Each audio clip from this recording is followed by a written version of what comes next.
Hello, fellow gardeners and growers. Welcome back to another Lee Valley Tools plant care video. My name is Emma and I am the urban botanist. And in today's video, we're going to be talking all about one of my personal favorite houseplants and one of the most popular, the Phalaenopsis orchid.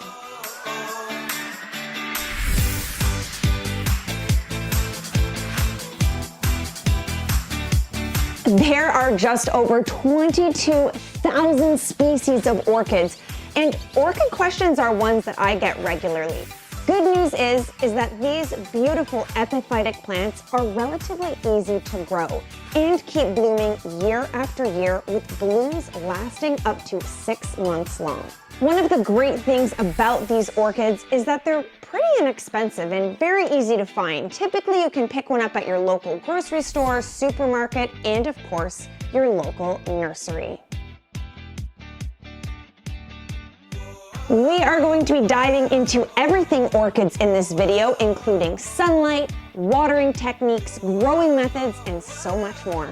I think that one of the biggest misconceptions when it comes to orchids is that when you pick one up for the very first time, you expect that these beautiful blooms will last forever, when in fact, that isn't the case. They do naturally fall off in time, and this leads to most people thinking that they've done something wrong, that the orchid is dead or dying, and ultimately leads to that orchid being thrown out. When truly, this is all a very natural occurrence and part of that orchid's life cycle. Orchids will drop their flowers so that the plant can focus more of its energy into growing roots and new leaves, the powerhouse and location where photosynthesis occurs to make energy and food for the plant.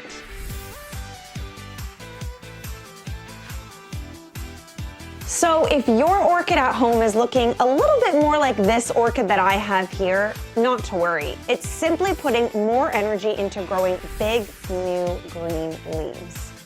Orchids are seasonal bloomers, producing new flower spikes once a year, typically in the autumn and winter months. A healthy orchid will grow 2 to 3 new green leaves per year, which creates more space for new flower spikes to grow. If you aren't seeing new leaves growing, chances are you will not see your orchid rebloom.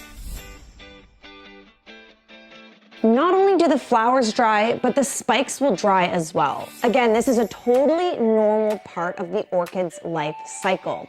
The flowers are not meant to live forever. They're meant to regenerate. And when that flower spike has completely dried, you can simply cut it as close to the base of the orchid as possible.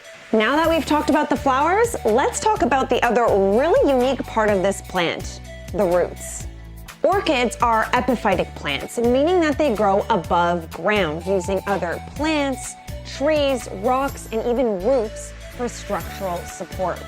They have these really neat aerial roots that are a specialized root system, which you typically can see growing out of the top of your orchid plant.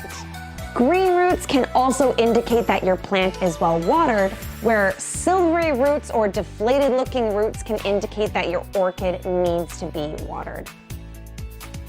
The preferred growing medium for orchids would be something like this light, chunky cocoa coir mix or bark mixture. A nice light sphagnum moss is also ideal. Anything that's really going to let those roots breathe. When watering your orchids, you really want to make sure that you're using a lukewarm, soft water. Distilled water works just fine. And like I already mentioned, you want to water when you're noticing that those roots are turning that silvery color. You also want to make sure that your pot has really good drainage, allowing that excess water to drip down, out, and away from the roots. If you don't have a plastic pot like this that clearly has drainage holes in the bottom, you can go ahead and cut some in the bottom of yours. So I'll give them a good deep watering. Allow that excess water to drip down, out, and away from the roots, just like so. I'll make sure to discard of this water before placing my orchid back inside of its decorative pot. And some of you may hate me for suggesting this, but please do not use ice cubes. I know they're super easy to just crack out and place into your pot, but truly orchids are not at all adapted or adjusted to being able to manage those really extreme temperatures that come with placing an ice-cold ice cube on top of these really fragile roots. Remember that these are tropical plants, so lukewarm water is always best. Another really common mistake that people make when watering their orchids is watering the crown of the flower, which can result in what's called crown rot. This essentially happens when water pools in the crown of the flower, right at the top where the leaves meet, and there's no way for that excess water to drain away, which causes this rot. Place your orchids in strong but indirect light. South or east facing windows are best. Orchids also really appreciate high humidity spaces, so placing something like this inside a bathroom, for example, would be a really great spot for your orchid at home. However, you can place them just about anywhere as long as it's getting sufficient light.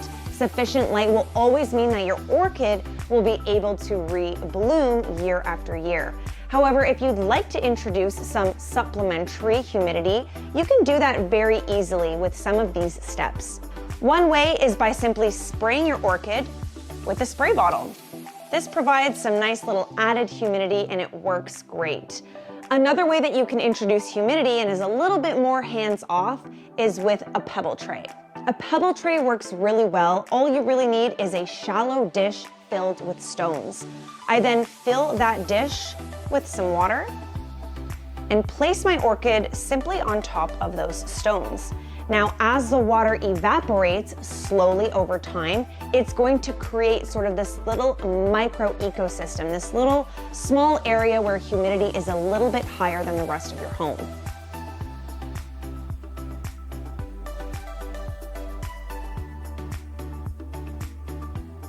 I hope that this video taught you something new and you're feeling inspired and empowered to grow your green thumb and try your hand at growing an orchid this season.